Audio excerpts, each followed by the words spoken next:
ताजा जनादेश किन र कसका लागि यो विशेष श्रृङ्खलामा स्वागत छ आदरणीय दर्शकवृन्द। म सुशील पाण्डे। जनताद्वारा निर्वाचित सरकार होस् अथवा समाज मार्फत स्थापित राजनीतिक दल होस्, उसले गर्ने हरेक क्रियाकलाप राष्ट्र र जनताको पक्षमा केन्द्रित हुनुपर्छ र हुनुपर्ने त्यसै हो। तर पछिल्लो समय नेपालको राजनीतिमा जे भइरहेको छ, के ती क्रियाकलापहरू राजनीतिक दल र सरकारले जे गरिरहेका छन् ती क्रियाकलापहरू, ती गतिविधिहरू राष्ट्र र जनताका लागि नै भइरहेका छन् त? आखिर यो के भइरहेको छ? आज हामी यसै सम्बन्धमा कुराकानी गर्दैछौँ। हामीसँग हुनुहुन्छ नेपाल कम्युनिस्ट पार्टी ओली समूहका नेता डाक्टर सूर्य पाठक र वरिष्ठ अधिवक्ता दिनेश त्रिपाठी। स्वागत छ कार्यक्रम दुवैजना। धन्यवाद, नमस्कार। पाठकजी, तपाईँबाट सुरु गर्नु। तपाईँ अहिले गरिरहेको राजनीति यतिखेर जे भइरहेको छ होइन, अब नेकपाकै दुई समूह औपचारिक रूपमा विभाजित नभए पनि अहिले बाहिर जुन समूह देखिरहेको छ अथवा सरकारले जे गरिरहेको छ, यो के राष्ट्र र जनताकै लागि भइराखेको हो? यो पहिलो कुरा त्यसको पृष्ठभूमि हामी जानुपर्छ। अहिले प्रतिनिधि सभा विघटनमा तपाईँले इङ्गित गर्न खोज्नुभएको मलाई लाग्छ, स्वयं सम्माननीय प्रधानमन्त्रीले भन्नुभएको छ यो कुनै चाहनाले रहरले गरिएको विषयवस्तु थिएन। हामीले यो पनि लुकाएका छैनौँ। नेपाल कम्युनिस्ट पार्टीभित्र पदीय आकाङ्क्षामा जुन खालको चरम सत्ता सङ्घर्ष देखा पर्यो र त्यसले जनताले दिएको जनमतलाई अपमान गर्ने खालको जुन एउटा श्रृङ्खलामा जान थाल्यो, त्यसकारण जनताको नासो जनतालाई बुझाइदिन्छु भनेर प्रधानमन्त्रीले यो संसद विघटन गर्नुभयो र 4 जनता जाने निर्णय गर्नुभयो।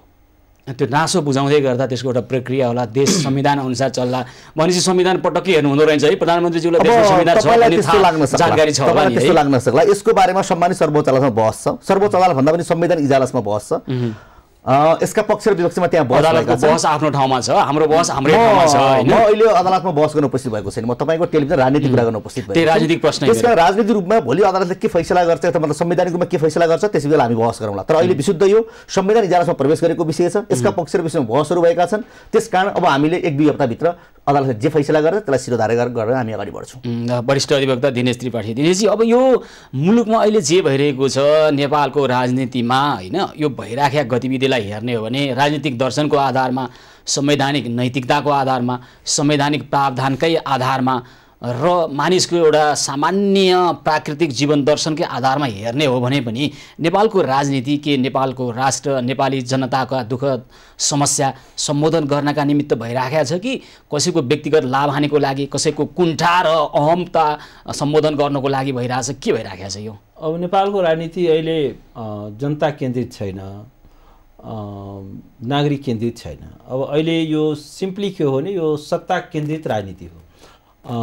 कसरी बढीभन्दा बढी पावर कसरी एक्सर्साइज गर्ने र यदि सत्तालाई कन्टिन्युटी दिने प्रक्रियामा यदि संविधान बाधक छ भने त्यो संविधानलाई मिचेर अगाडि बढ्ने, संविधानलाई घाइते बनाएर अगाडि बढाउने, संविधानलाई सङ्घातिक प्रहार गर्न परे पनि गर्ने, तर सत्ता नछोड्ने, कुर्सी नछोड्ने होइन। अघि यहाँ पाठकको कदम जे भन्नुभयो नि उहाँले, मैले त्यही नै सोध्न खोजेँ। कस्तो बाध्यता? त्यो बाध्यतालाई पनि एउटा मानवीय दर्शन अथवा मानवीय दृष्टिकोणबाट परख गर्नु पर्ला होइन। संवैधानिक प्रावधान छ कि छैन हेर्नु पर्ला होइन। राजनीतिक नैतिकताका प्रश्नहरू पनि आउलान्। यी सबैलाई आधार मानेर गरेको अथवा चालेको कदम हो अथवा यो सबैलाई पन्छाएर चालेको कदम हो? यहाँलाई के लाग्छ?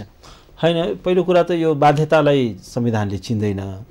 अब प्रधानमन्त्रीजी भन्नुहुन्छ कि मलाई काम गर्न दिएन, अर्कोतिर के हो भने उहाँ के भन्नुहुन्छ भने मैले यति धेरै काम गरेँ कि योभन्दा अगाडिको प्रधानमन्त्री कसैले पनि त्यति काम गरेको छैन भन्दाखेरि के छ भने उहाँलाई संविधानले चाहिँ या उहाँको पार्टीले भन्दा पनि उहाँको पार्लियामेन्टले, किनभने पार्टीको कुरा पनि अहिले पर राखेर हेरौँ, पार्टीभित्रको झगडालाई पनि यो संविधानले चिन्दैन। उहाँको अरू संविधानको अक्षर र भावनाभन्दा पर गएर अब उहाँको अरू बाध्यतालाई पनि यो संविधानले चिन्दैन। हामीसँग लिखित संविधान छ र राज्यका सबै निकायको सबै पदाधिकारीहरूको काम, कर्तव्य र अधिकार यो संविधानद्वारा नियन्त्रित र निर्देशित हुन्छ र कसैलाई पनि असीमित स्वेच्छाचारी अधिकार चाहिँ एउटा लोकतान्त्रिक संविधान भएको मुलुकमा चाहिँ प्राप्त छैन। त्यसनिम्ति के छ भने अब यो विघटन जुन भयो, प्रतिनिधि सभाको विघटन भनेको वास्तवमा यो प्रतिनिधि सभाको मात्रै विघटन नभएर उहाँले अब यसबाट एउटा संविधानकै विघटनको प्रक्रिया चाहिँ सुरु भयो। अब संविधानलाई अपहरित गरिएको छ। यसको साँच्चीकै भन्यो भने यसको आत्मामाथि नै प्रहार गरिएको छ। जसो भनौँ न, उहाँले भन्नुहुन्छ मलाई अविश्वास ल्याउन खोज्यो।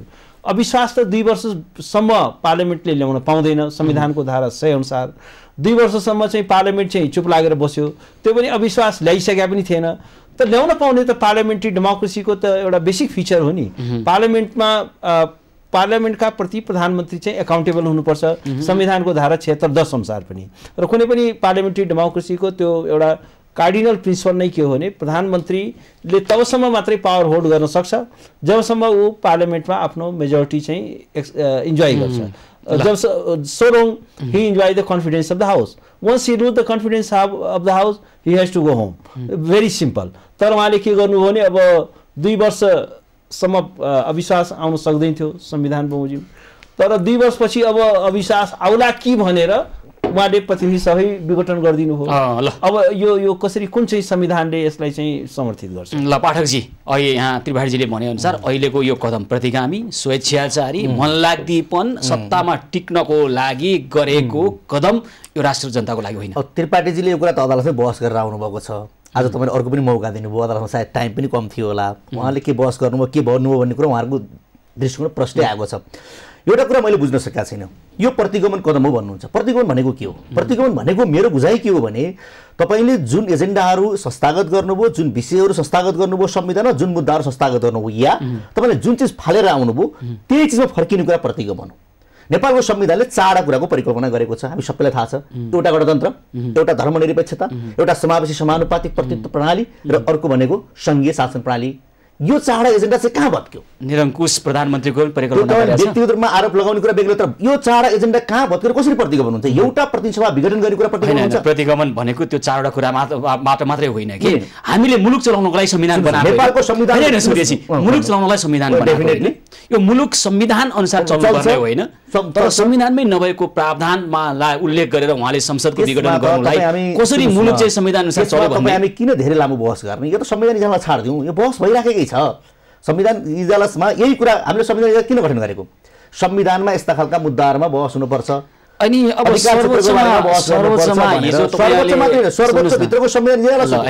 सर्वोच्चमा जसरी तपाईँहरूले राजनीतिक दलीय राजनीतिक हस्तक्षेप गर्नुभएको छ, त्यहाँ जसरी भर्ती केन्द्र बनाउनु भएको थियो हिजो, जसरी त्यहाँ बल्खु दरबारमा जसरी त्यहाँ शपथ ग्रहण गरिसकेपछि कृतज्ञता व्यक्त गर्न जानुभएको छ न्यायाधीशज्यू, यसले गर्दाखेरि तपाईँहरूप्रति शङ्का छ के सूर्यजी? तपाईँहरूले राज्यका हरेक अङ्गलाई आफू अनुकूल दुरुपयोग गर्नुभयो र सर्वोच्च पनि अहिले त्यसैको शिकार भन्ने आशंकामाथि दम छैन। उखा छ यो मनको बागले खानु कहाँ छ, मनको बागले कुटुकुटु खाइरहन्छ। धेरै मान्छेले मनको बागले खाइराखेको, यो केही पनि हुँदैन।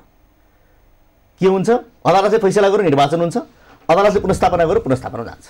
त्यसकारण हामीले अदालतलाई विषय छोड्यौँ। होइन, ठिकै छ, अदालतले गरेको कुरो त स्वीकार राजनीतिक दृष्टिकोणबाट हेर्दा चाहिँ यो कदम राज्य राष्ट्र र जनताको लागि हो कि होइन? होइन, हामीले तर्क गरिरहेको छौँ, यो कदम हामीले तर्क गरिरहेका छौँ। हामी जनताको जान चाहन्छौँ, जनताबाट अनुमति लिन चाहन्छौँ। जनताको पक्षमा हामीले धेरै काम गर्न खोजेका छौँ। काम गर्न अवरोध सिर्जना गरियो, उहाँले भने जस्तो बाटो बनाइयो होला, पानीको व्यवस्थापन गरियो होला, एयरपोर्ट बनाइयो होला, रेलको जिपिआर तयार गरियो होला, मान्छेका खर्का छानाटिनले छाइयो होला, तर हामीले सुशासन कायम गर्ने सन्दर्भमा संवैधानिक निकायमा लामो समयसम्म हामीले काम गर्छौँ। यति धेरै भागभण्डाको कुरा ल्याएर संवैधानिक निकायमा लामो समयसम्म अवरोध सिर्जना गरियो। संवैधानिक निकायमा नियुक्ति सबभन्दा पहिला रिट बोकेर अदालतमा पनि उहाँ जानुभयो। उहाँको एउटा राम्रो विशेष हाम्रो त्रिपाठीहरूको प्रधानमन्त्रीले जे निर्णय गर्छ फाट्ट अदालतमा दिइहाल्नुहुन्छ। यसका उहाँलाई धन्यवाद पनि छ। त्यस कारणले हामीले लामो समयसम्म संवैधानिक निकायमा पदाधिकारी नियुक्ति गर्न पनि दिएन। आदिवासी जनजाति, दलितका समुदायका विरोधी कुराहरू आयो क्या। एकातर्फ प्रधानमन्त्री भन्नुहुन्छ ऐतिहासिक काम गरियो, अर्कोतर्फ भन्नुहुन्छ काम गर्न दिएन भनेको के? मनलाग्दी काम गर्न दिएन, स्वेच्छाचारिता प्रदर्शन गर्न दिएन भनेको 2-3टा कुरा हेर्नुपर्छ। एउटा डेभलपमेन्टको बाटोबाट हेर्नुपर्छ, त्यसमा जोडिएको सुशासनको सन्दर्भ हेर्नुपर्छ, राष्ट्रिय स्वाधीनताको कुराहरू हेर्नुपर्छ। राष्ट्रिय स्वाधीनता र डेभलपमेन्टको विषयमा हामीले धेरै कामहरू गर्न सक्यौँ अवरोधका बावजुद पनि। तर मूल कुरा सुशासन कायम गर्ने सन्दर्भमा संवैधानिक निकायमा हामीले लामो समयसम्म नियुक्ति गर्न दिएर अवरोध सिर्जना गरियो। यो चाहिँ साँचो यथार्थ हो। ल त्रिपाठीजी, अब एकैछिन अदालतभित्र आफ्नो क्लाइन्टको पक्षमा गर्ने बहस एकातर्फ होला है। यतिखेर चाहिँ अहिलेको पछिल्लो राजनीतिक घटनाक्रम जे भइरहेको छ, हाम्रो मूल चासो चाहिँ यो के राष्ट्र जनतामा केन्द्रित भएर भइरहेको छ भन्ने मात्रै हो क्या? त्योभन्दा ठुलो प्रश्न न हाम्रा दर्शकको छ न हाम्रो छ। हुनुपर्ने चाहिँ के हो भने जनताबाट निर्वाचित सरकार अथवा समाजमा मूल्य चुकाएर स्थापित भएको राजनीतिक दल दुवैले प्रत्येक पटक प्रत्येक दिन आफूलाई प्रमाणित गर्नुपर्छ, मैले राष्ट्र र जनताको पक्षमा काम गरिरहेको छु भनेर देखाउनुपर्छ। त्यो गर्न सकेका छन्? अहिलेको पोलिटिक्स त पिपुलबाट कम्प्लिटली डिस्कनेक्टेड छ, जनतासँग कुनै लिनुदिनु छैन। खालि के हो भने यो सत्ता प्राप्ति पनि नभनु, यो त कस्तो भने एकदम टोटालिटेरियन स्टेटमा चाहिँ सर्वसत्तावादमा चाहिँ के छ भने वास्तवमा यो कोल्याप्स भइसक्यो। अब अहिले चाहिँ वास्तवमा के हो भने अहिलेको नयाँ अध्ययनहरूले संसारको धेरै ल्याटिन अमेरिकाको, अफ्रिकाको, एसियाको लोकतन्त्रको अध्ययन गरेर धेरै किताबहरू लेखिएका छन्। हालसालै 1-2 वर्ष अगाडि एउटा किताब प्रकाशित भएको छ, हाउ डेमोक्रेसी डाइज। त्यसमा एउटा के भन्छ भने यो लोकतन्त्रलाई खतरा खालि यो गन बोकेका मिलिट्री या वर्दीधारीहरूबाट मात्र हुँदैन।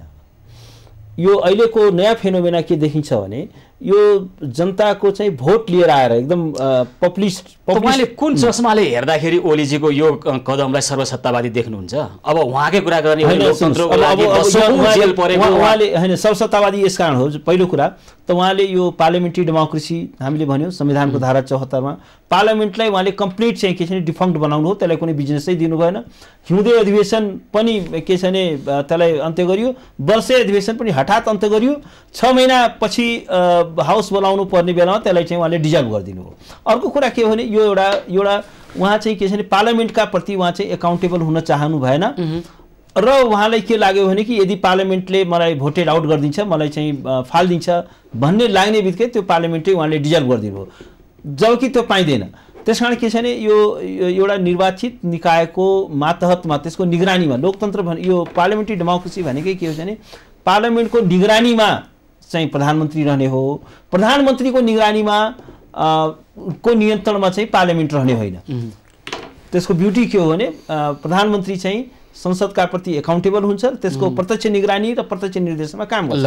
अब उहाँले के गर्नुभयो त्यसलाई डिजल्भ। अर्को कुरा के भन्नु, अब जस्तो भन्नुहोस् न यो जुन कन्स्टिट्युसनल कमिसनहरू, अख्तियार जस्तो इन्स्टिट्युसन, निर्वाचन आयोग जस्तो इन्स्टिट्युसन, यो सारा इन्स्टिट्युसन्सहरूमा उहाँले के गरिदिनु भयो भने अनकन्स्टिट्युसनल ढङ्गले संविधानको अक्षरलाई त्यागेर त्यसको स्पिरिटलाई त्यागेर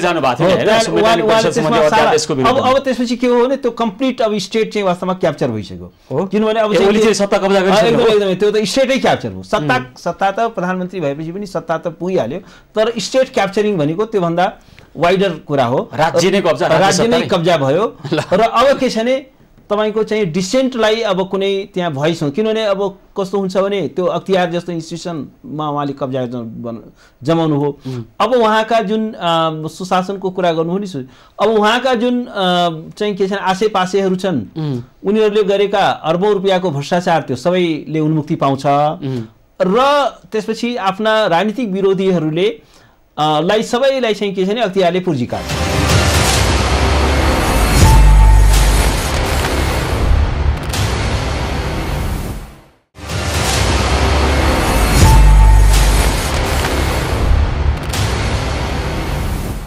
जनताले सांसद छाने, जनताको प्रतिनिधि सांसदले प्रधानमन्त्री छाने। अब प्रधानमन्त्री संसदप्रति उत्तरदायी हुनुपर्थ्यो र सांसदहरू चाहिँ संसद चाहिँ जनताप्रति उत्तरदायी हुनुपर्छ। यति नै होइन। र उहाँले चाहिँ के गर्नुभयो, संसदप्रति उत्तरदायी हुनु भएन होइन, संसदप्रति उत्तरदायी हुनु यहीमा आउनु पर्यो नि त। उहाँ संसदप्रति उत्तरदायी हुनु भएन नि त। यसको ओरिजिन कहाँ हो? पिपुल होइन, चेन अफ डेलिगेसनको ओरिजिन पिपुल होइन। के मार्फत जाने? पिपुलमा प्रधानमन्त्री के मार्फत जाने? प्रधानमन्त्री एउटा कुरा गरेको भए गलत हुन्थ्यो। निर्वाचनको मिति घोषणा नगरिकन संसद विघटन गरेको भए, निर्वाचनमा जान्न भनेको भए प्रधानमन्त्री स्वाभाविक रूपमा उहाँले भनेको तर्क चाहिएन, मध्यावधिमा जाने संवैधानिक बाटो देखाइदिनुस्। यो त उहाँलाई अदालतमा उसले सोध्नु भएको छ नि, के अरे प्रधान न्यायाधीशले के सोध्नु भएको छ भने धारा 76(1) मा बनेको सरकार जसले 64% होल्ड गर्छ त्यो हिसाबले हेर्दा संसदमा सरकार बन्ने विकल्प छैन। यस्तो बेलामा चाहिँ के हुन्छ भनेर प्रश्न उहाँलाई सोध्नु भएको छ। संसदले भन्ने हो, न दिनेश त्रिपाठीले भन्ने हो, न सर्वोच्चले भन्ने हो, न प्रधानमन्त्रीले भन्ने हो। सर्वोच्चले यो प्रश्न सोधिसके पछाडि र अर्को कुरा पनि हेरौँ, पहिले जस्तै 47 सालको संविधानमा के थियो भने प्रधानमन्त्रीले डाइरेक्ट महाराजमा सिफारिस गर्न सक्ने लेखिएकै थियो।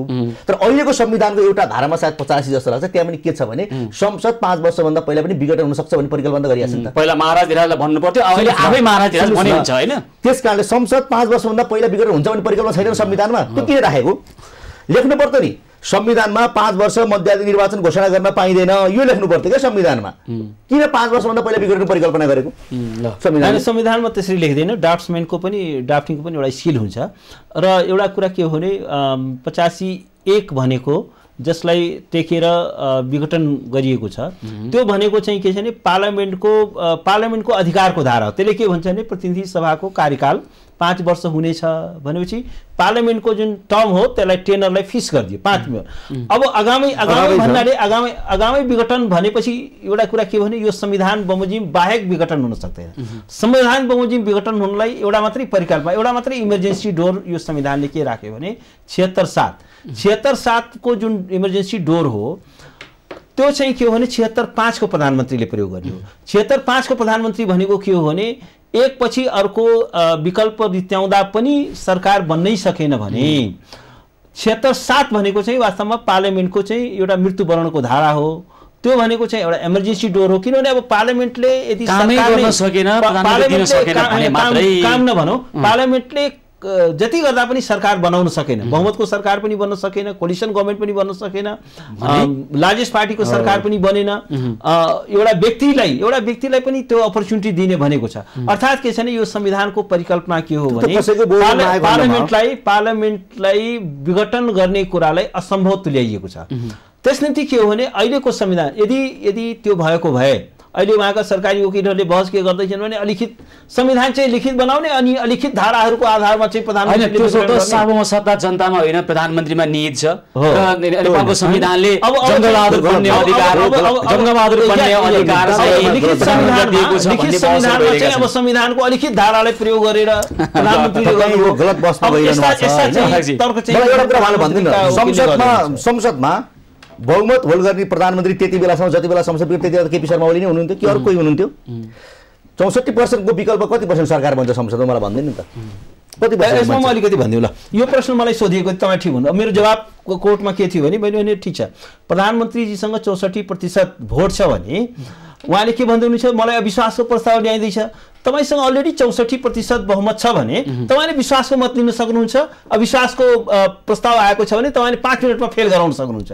फेरि अर्को हास्यास्पद कुरा प्रधानमन्त्रीजी के भन्नुहुन्छ ल राष्ट्रपतिमाथि चाहिँ अविश्वास महाभियोग ल्याइदिन्छ। तपाईसँग अलरेडी ट्रु थर्ड छ भने त्यो महाभियोग पनि फेल गराउन सक्नुहुन्छ। सरकारको विकल्प कसरी बन्छ सुन्नुस् न, त्यसमा मैले मेरो जवाब सुन्नुस्। त्यसपछि मैले कोर्टमा अर्को के भने कि पार्लियामेन्टको जुन विघटन हो त्यो पार्लियामेन्ट्री प्रोसेसद्वारा मात्रै हुन्छ। जस्तो प्रधानमन्त्रीले भन्नुहुन्छ मसँग 64% भोट छ भनेपछि त्यो कुरा उहाँले टेलिभिजनमा बालुवाटारमा त्यो किङ्सवेमा भाषण गरेर हुँदैन। त्यो पार्लियामेन्टमा प्रुफ गर्नु पर्यो र त्यसको लागि चाहिँ के छ भने पार्लियामेन्टको चाहिँ अधिवेशन बनाउनु पर्यो। प्रुफ गरेर निर्वाचित भएको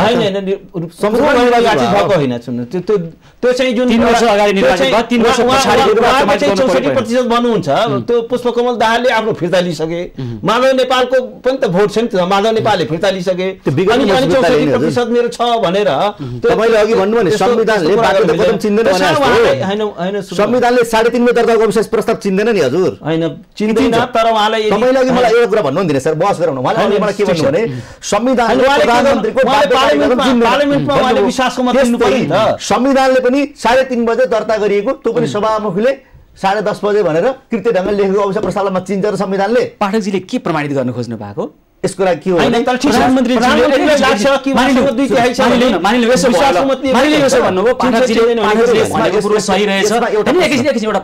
पाठकजीले भने तपाईले अथवा तपाईहरुले तपाईको समूहले ओलीजीको समूहले जे अहिले दाबी गरिरहनु भएको छ ल ठिक छ, उहाँले भनेको 100% सही, सबैले ताली बजाइदिए भने पनि यसले चाहिँ राष्ट्र जनतालाई के हुन्छ? अनि यस्तो भोलि आउने प्रधानमन्त्रीलाई सनक चढ्ने बित्तिकै फेरि संसदलाई आक्रमण गर्ने खालको परम्पराको थालनी हुन्छ कि हुँदैन? यो नजिर स्थापित हुन्छ कि हुँदैन? सम्मानित सर्वोच्च अदालतमा चलिरहेको बहसका संवैधानिक इजलासमा चलिरहेको बहसले त्यतिकै चुनाव त भन्दैन केही कुरा व्याख्या गरेर भन्ला, एउटा कुरा भन्न सक्ला 76-1बाट निर्वाचित सरकार जो बहुमतको सरकार छ त्यो जनतामा जान्छ भने जान पाउनुपर्छ भन्ने खालको निर्णय गर्न सक्ला भन्ने अनुमान है मेरो। फेरि मेरो अनुमान यो सेटिङ छ भन्छ नि फेरि। अनि सेटिङको कुरा छोडिदिनुस्। अर्को कुरा चाहिँ के हुन सक्ला भने हिजो हाम्रो एउटा नजिर के छ भने अल्पमतको सरकारले संसद विघटनमा जाँदाखेरि त्यहाँ विकल्प रहन्छ भन्ने कुरा सुस्पष्ट हुन सक्छ, किनकि अल्पमत भएपछि अर्को बहुमत पक्ष विपक्ष हुन सक्छ नि त। त्यसकारणले अहिले संविधानको यो धारा व्याख्या गर्ने सन्दर्भमा संवैधानिक व्याख्या गर्न सक्ने भनेको एउटै कुरा हो, बहुमतको प्रधानमन्त्रीले संसद विघटन गर्न सक्छ भन्ने खालको कुरा यसले राख्न सक्छ। संविधानमा यसले एउटा नजिर बन्न सक्छ, यसले एउटा के नजिर बन्न सक्ला भने हैन सबै कुरा संविधानमा राखेर भने संविधान किन चाहियो? संविधानमा किन राखेको चाहियो? किन भनेर संविधानमा राखेको छ? मलाई वकिल साहबले संविधान किन गर्छ हामीले? हैन सुन्नु न, संविधानलाई छोडेर संवैधानिक इजलासले यही कुरा व्याख्या गर्न सक्दैन। यही कुरा व्याख्या बहुमतको बहुमत छ कि छैन भन्ने कुरा मसगाले ल ठीक छ प्लिज मसगाले अब अदालतले हुन त म वकिल होइन उहाँहरू जस्तो मलाई प्र्याक्टिस छैन मेरो, तर अदालतले एउटा प्रश्न सोधिरहेको विषय के 76 बनेको सरकार जो बहुमतको सरकारको विकल्प त्यहाँ संसदमा देखिँदैन, प्रश्न अर्को पनि सोधिरहेछ। त्यस कारणले अब यसको फैसला गर्ने जिम्मा कसलाई छ? अदालतलाई छ। तपाईले भने जस्तो एउटा के हुन सक्छ भने यदि यो संसद विघटन अहिले सदर भएर गयो भने जुनसुकै प्रधानमन्त्री विघटन गर्न सक्छ भन्ने खालको एउटा नजिर बच्छ, तर जुनसुकैले भन्ने भन्छ बहुमत प्राप्त गरेको प्रधानमन्त्री हुनु पर्यो। ए बहुमत त्यसैले त कसैलाई बहुमत दिनु भएन नि, उले मन लाग्दै गर्दो रहेछ। जनताले फैसला गर्छ नि। अब यो खालको पद्धति र प्रणाली किन बनाउने? हामी राजनीतिक स्थिरताको नारा पनि दिने हैन, अनि एउटा सनका व्यक्ति जन्माउनको लागि मरि हत्या गर्ने यो कुरा जनताले फैसला गर्छन् हेर्नुहोस्। तर मूलभूत रूपमा कुरा के देखिन्छ भने अन्य पार्लियामेन्ट्री डेमोक्रेसीमा त एउटा चेक एन्ड ब्यालेन्स छ। अब पनि त्यसको विद्यार्थी जस्तो सुन्नुहोस् न, कतिपय पार्लियामेन्ट्री सिस्टममा के छ भने पार्लियामेन्टले प्रधानमन्त्री हटाउन सक्छ, प्रधानमन्त्रीले पार्लियामेन्ट डिजर्भ गर्न सक्छ कतिपय पार्लियामेन्ट्री प्र्याक्टिसमा। यद्यपि हाम्रो संविधानमा केही अस्पष्ट भागले व्याख्या गर्ने क्रममा छ। त्यसकारणले मलाई के लाग्छ भने सम्मानित सर्वोच्च अदालतमा चलिरहेको बहस, संविधान इजलास चलिरहेको बहसले एउटा व्याख्या गर्छ, त्यो व्याख्यालाई हामीले स्वीकार्नुपर्छ, त्यो नजिर बस्छ। हैन, सर्वोच्च अदालतभित्र चलेका बहस पनि सार्वजनिक विषय र सरकारका विषय हुन्, त्यसमा बाहिर पनि बहस हुन सक्छ। हामीले सर्वोच्च अदालतले यो गर्नुपर्छ, त्यो गर्नु हुँदैन, यो बाहिरको निष्कर्षले भ्यालिडेट गरेका छैनौँ हैन, त्यो पाउँछ जनताले अन्त्यमा गर्ने हो नि त, जनताले गर्ने। अहिले के भइरहेको छ भने हैन, विभिन्न ठाउँमा अहिले प्रधानमन्त्रीलाई जङ्गबहादुर बन्ने अधिकार छ, संविधानले त्यो परिकल्पना गरेको छ। अथवा सार्वसत्ता सम्पन्न नेपाली जनता होइनन्, प्रधानमन्त्री हुनुहुन्छ, सत्य संविधानमा छ। एउटा कुरा मात्रै भन्ने तर्कहरू जे आइरहेका छन् नि, कति हावा कुरा गरिन्छ, कति हावा छ ठाउँ। सुन्नुहोस्, एकजना हाम्रो पार्टीको हिजोको नेता अहिले उता हुनुहुन्छ, उहाँले माइतीमा के भन्नुभयो? 23 गतेको आमसभामा केपीओले हिन्द राज्य घोषणा गर्दैछन् भने भने हैन, तपाईले बजाएन समाचार अनि गर्नुभयो केपीओले नजाउँ के हामीले के समाचार बजाएन, हामीले त्यस्तो समाचार बजाएका छैनौँ। श्रीजी राम्रो सुन्नुस् न, सर्वोच्च अदालतमा अझै चलेको बहसमा मान्छेलाई विश्लेषण गरौँ न। ओली पक्षबाट यो संविधान पछि हैन, तपाईका वकिल साहबहरु, तपाईका पछिको वकिल साहबहरु के भन्नु भएको छ भने संविधानमा जङ्गबहादुर बन्ने अधिकार छ, प्रधानमन्त्रीलाई सार्वसत्ता सम्पन्न नेपाली जनता प्रधानमन्त्री हुन् भन्ने बहस भइरहेछ। त्यो सबै म सहमत छैन, जङ्गबहादुर बन्ने अधिकार म सहमत छैन। ल ठीक छ, यो मलाई मेरो विचारमा यो अदालतले प्रधानमन्त्रीलाई पनि एउटा मौका दिन सक्छ। मौका के भनेर दिन सक्छ भने तपाईँ 64% मेरो चाहिँ पार्लियामेन्टको सिटमा होल्ड गर्छु भनेपछि त्यसमा यसो गर्नुहोस् न, पार्लियामेन्टको चाहिँ सेसन बनाऊ, पार्लियामेन्टलाई चाहिँ रिस्टेन गरौँ र तपाईँ आफ्नो दाबी चाहिँ त्यहाँ प्रमाणित गर्नुहोस् न। किनभने अब यतिकै तपाईँले अहिले चाहिँ किन बेकार त्यो दरबार मार्गमा चाहिँ के छैन देशभरिको भिड जम्मा गराएर किन समय खर्च गर्ने? त्यस कारण के छैन, ल तपाईँले एउटा यो अदालतले मौका दिन्छ, हाउस चाहिँ बनाइन्छ र त्यसपछि तपाईँले चाहिँ त्यहाँ आफ्नो 64% छ कि 90% छ कि 100% छ, कति प्रतिशत छ, now you can prove your majority in the house. त्यस कारण के छैन, प्रधानमन्त्रीकै पक्षमा पनि अदालतले त्यो भन्न सक्छ नि त। त्यस कारण के छैन, अब प्रधानमन्त्रीको दाबीलाई त्यसो गर्नको लागि एक्चुअली संसदको पुनर्स्थापना गर्नु गर्नै पर्यो किनभने प्रधानमन्त्रीलाई त आफ्नो दाबी उहाँले दाबी गरिरहनु भएको गर्न तयार हो। दाबी हैन, म एउटा प्रधानमन्त्री त्यसबाट किन भाग्ने? अदालतले उहाँलाई मौका दिन्छ, तपाईले तपाईसँग त रहेछ यत्रो हैन। त्यसको प्रतिक्रिया के हो भने सर्वोच्च अदालतमा जुन बहस चलिरहेको संविधानमा त्यसबाट आउने जे निर्णय आउँछ त्यो स्वीकार्नुपर्छ। उहाँले भने जस्तै भनौँ त्यसलाई हामीले स्वीकार एउटा कुरा के छ मेरो विचारमा, अदालतले हाउस पुनर्स्थापना गर्यो भने त्यो प्रधानमन्त्रीजीका लागि पनि एउटा अवसर हुन्छ कि उहाँले जुन दाबी गर्दै हुनुहुन्छ अहिले त त्यो दाबीलाई प्रमाणित गर्ने कुनै आधार छैन, उहाँले त्यतिकै भनिरहनु भएको छ। तर उहाँले साँच्चै उहाँसँग 64% छ भने हाउसको फ्लोरबाट अब हाम्रो मूल प्रश्न चाहिँ जस्तो भन्नुस् न, जस्तो के भयो भने उहाँले भन्नु अल्टरनेटिभ गभर्नमेन्ट बन्न सक्छ। तपाईको कुरा बुझेँ, जस्तो भारतमै पनि अब यो विधानसभाहरूको भङ्ग हुँदाखेरि त्यहाँको सुप्रिम कोर्टले जहिले पनि के भन्छ त्यसै फ्लोर टेस्ट गर, फ्लोरले के देखाउँछ सरकार बन्न सक्छ कि सक्दैन भन्ने कुरा यो मिडियामा बोलेर हुँदैन, यो पार्लियामेन्टको फ्लोरबाट चाहिँ टेस्ट। अब हाम्रो प्रश्न चाहिँ त्योभन्दा अगाडि हो कि हाम्रो प्रश्न चाहिँ तपाईँले भने जस्तै आएर अथवा संसद पुनर्स्थापना भएर ओलीजीको सट्टामा अर्को कुनै जी प्रधानमन्त्री बन्नु भए पनि संवैधानिक राजनीतिकै कुरा गरौँ न, संविधान अथवा त्यसले निर्देशित गर्ने राजनीतिक एउटा क्रियाकलाप अथवा सरकारको काम कारबाही भने त कसको लागि र त्यसमा राष्ट्र र जनताको लागि एकैछिन पुरै प्रश्न सुनिदिनु भयो भने राष्ट्र र जनताको लागि त्यसो गर्यो भने चाहिँ के यो देशको राजनीति राष्ट्र र जनतामा केन्द्रित हुने गरी अगाडि बढ्छ यो देशको राजनीतिको मूल चरित्र फेरिन सक्छ होइन यस्तो छ पहिलो कुरा के हो भने यो एटलिस्ट यो हाउस चाहिँ रिस्टेट भयो भने एटलिस्ट के छ भने अहिले संविधान अहिले चाहिँ टोटल कोल्याप्स यदि रिस्टेटै भएन भने संविधान टोटल कोल्याप्स हुन्छ हैन संविधान कसको लागि चाहिने राष्ट्रको लागि चाहिने जनताको लागि चाहिने आखिर सुनि त संविधान बिनाको लोकतन्त्र त हुँदैन त्यही त एउटा संवैधानिक लोकतन्त्र बिना त कुनै पनि नेसनले प्रोग्रेस गर्दैन तपाईले भने जस्तै त्यही संविधानको अथवा त्यस्तै परिस्थितिको राजनीतिको निरन्तरताले त पनि आखिर जनताले त के पाउँछन् र भन्ने चाहिँ महत्त्वपूर्ण प्रश्न हो कि होइन यस्तो हुन्छ पहिला एउटा कुरा के छ भने कुनै पनि नेसन बिल्डिङको लागि एउटा कमसेकम मिनिमम त्यसका फाउन्डेसनहरू त हामीले तयार गर्नु पर्यो एउटा त्यसको मिनिमम फाउन्डेसन नै के हो भने रुल अफ ल हो त्यसको मिनिमम फाउन्डेसन के हो भने रुल अफ द गेमको रुल के हो त्यो कुरा चाहिँ सेट गर्नु पर्यो अब कुस्तीको खेल हुँदैछ फुटबलको खेल हुँदैछ कि बक्सिङ खेल हुँदैछ रुल अफ गेम फेयर हुनु पर्यो पहिला त्यो निश्चित फेयरली हुनु पर्यो त्यसकारण के छ फेयर अनफेयर सुटाउँछ अदालतले त्यसकारण के छ भने अब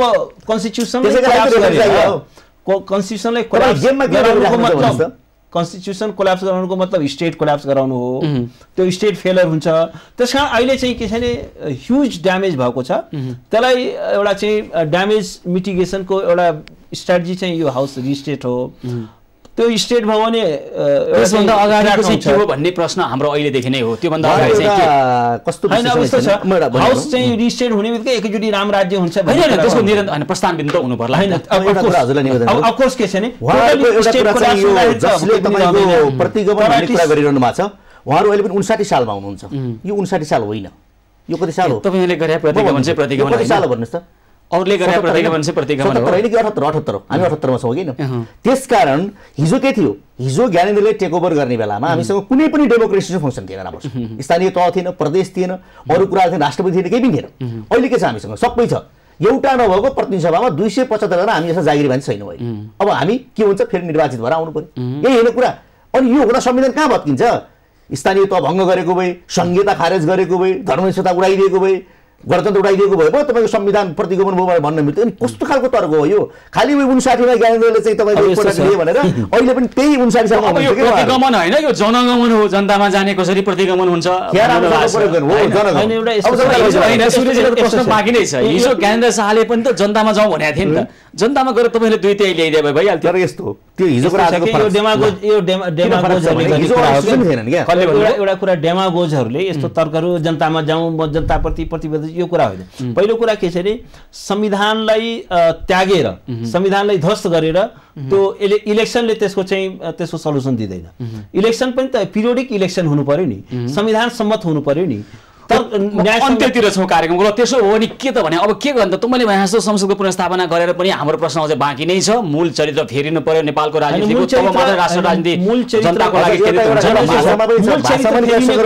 एउटा भाषा संसद विघटन होइन संसद भनेको संघीय संसद प्रतिनिधि सभा विघटन ठीक छ संसद त छ नि राष्ट्रिय सभा छैन हजुर ठीक छ तर हजुर वकिल भाइले कानुन सभा प्रयोग गरेको मैले एउटा के हुन्छ भने सुन्नु न त्यो बोलचालको भाषामा होइन त्यो उसको भाषा पनि जस्तो विदेशमा पनि पार्लिमेन्टै भनिन्छ के पार्लिमेन्ट भाषातिर गइन त्यो प्रतिनिधि सभा हो हैन मैले भाषातिर गइन मुख्य कुरा चाहिँ के हो भने जे गर्दा पनि जस्तै पाठकजीले तर्क गरे अनुसार ताजा जनादेशमा गए पनि आउने त्यस्तै हुन् टिकट किनेर जाने हो पैसा खर्च गरेर जितेर आउने हो अधिकांश हैन हामी त्यही नै गर्ने हो त्यही राजनीतिको पुनरावृत्ति हो संसद पुनर्स्थापना गर्दा पनि त्यही खालको राजनीतिको पुनरावृत्ति हो मूल प्रश्न चाहिँ जनता र राष्ट्रप्रति केन्द्रित हुने राजनीति बनाऊ भनेर एक गरी शब्दावलीमा भन्नुस् त पुनर्स्थापना अझ ठुलो खतरा किन आउन सक्छ भने अहिलेको हाम्रो संविधानले के भन्छ भने तपाई प्रधानमन्त्रीको विकल्पमा वैकल्पिक प्रधानमन्त्री लिएर संसद जानुपर्छ यदि पुनर्स्थापना भयो भने प्रधानमन्त्री हटाउनु पर्यो हटाउन लाइनमा हुनुहुन्छ त्यसैको लागि देशी विदेशी चलखेल हुन्छ अनि तपाईको प्रधानमन्त्री प्रस्ताव लिएर अहिले पुष्पकमल दाले सोच्नु नि सर त्यो कुरा ओलीजीलाई थाहा थिएन जसरी उहाँले अहिले रिजर्भ गर्नुभयो शेरबहादुर देउवाला होला अर्को के रे हाम्रो के छ अर्को समाजवादी पार्टीको मान्छे होला अनि त्यहाँ चलखेल सुरु होला झन् ठुलो अस्तित्व निम्ति ओलीजीले यो पहिले ध्यान दिनु पर्यो यो कदम चाल्नुभन्दा राम्रो के हो भने प्रधानमन्त्रीले अब अदालतले के भन्छ थाहा छैन अहिले प्रधानमन्त्रीले एउटा कुरा आट्नु भएको छ हामी ताजा जनादेशमा जाउँ हामीले 3 वर्ष काम गर्यौं जनताले पनिश गरे टिकट किनौं टिकट किनबेच पार्टी ल्याउँ नयाँ पालको जनप्रतिनिधि आउँ तपाईहरुको भनाइ के छ भने पत्रकारहरुको यो व्यवस्था इन्स्टिट्युसनल कमजोर बनाउने खालको भूमिका हुन्छ के तपाईहरु हामीले भूमिका खेलेका छौं क्षमा गर्नु होला तपाईहरुले हो यो लोकतन्त्रलाई कमजोर बनाउने तपाईहरु यो देशमा लोकतन्त्रको नाममा लुटतन्त्र मचाउने तपाईहरु यो देशलाई लोकतान्त्रिक गणतन्त्र बनाउने तपाईहरु सुन्नुस् न कति जना भनौं एउटा खालको नाम भन्नु सुन्नुस् त्यो भन्नको लागि त अख्तियार छ अरू छ त्यसले काम गर्छ त्यो काम गरोस् पत्रकारले हामीले दोष दिन मिल्दैन पत्रकारले त एउटा हैन उहाँले दिने नै त्यही हो तथ्यलाई आउनाउने हो गर्ने नै त्यही हो अरूको आलोचना नगरिकन त उहाँहरु आफै हुन्न पर्यो हैन एउटा चाहिँ के छ राजनीति आफै सचिनु पर्यो हैन हामीलाई कमजोरी सचाउनेको मिररलाई तोडेर काम छैन के पत्रकार हैन हो त्यो होलसेलमा तपाईको जलाउने आरोपित गरिदिनु भएन गालिबको एउटा कविता याद आयो पाठकजीको अभिव्यक्तिबाट हैन तपाईको अनुहारमा धुलो छ ऐना फुटाउन खोज्नुहुन्छ ऐना सफा गर्न खोज्नुहुन्छ त्यो गरेर समस्याको समाधान हुँदैन नेपालको हाम्रो राजनीतिको सुतुर्मुर्ख प्रवृत्ति हाल्नु नेपालको राजनीतिको मूल चरित्र राष्ट्र जनताप्रति केन्द्रित होस् त्यसो गर्नको लागि नेपालको राजनीतिमा सुधार गर्नु पर्दैन हामीले कोही भनिएको छैन धेरै सुधार गर्नुपर्ने कुरा त्यो नगर्नुहोस् नेपालको राजनीतिको मूल चरित्र हाइज्याक गरेर संविधानलाई हाइज्याक गरेर कुनै निर्वाचनले चाहिँ कुनै परिणाम दिँदैन यसैलाई जोगाइन्छ जनतामा केन्द्रित हुने खालको राजनीति होस् त्यो गर्नको लागि यहाँ जस्तो व्यक्तिबाट पनि योगदान पुगोस् हाम्रो शुभेच्छा समय दिनुभयो दुवैजनालाई धेरै धेरै धन्यवाद थ्यांक यू ताजा जनादेश किनेर कसका लागि आजको यो विशेष श्रृङ्खलामा हामीले कुराकानी गर्यौं नेकपा ओली समूहका नेता डाक्टर सूर्य पाठक र वरिष्ठ अधिवक्ता दिनेश त्रिपाठीसँग आजको कार्यक्रमको समय सकिएको छ कार्यक्रमबाट म सुशील पाण्डे लगायत सम्पूर्ण टिमलाई बिदा दिनुहोस् यहाँहरू भने खबरभित्रको खबरको लागि हेर्दै गर्नुहोला एभी न्यूज खबर हस्त नमस्कार।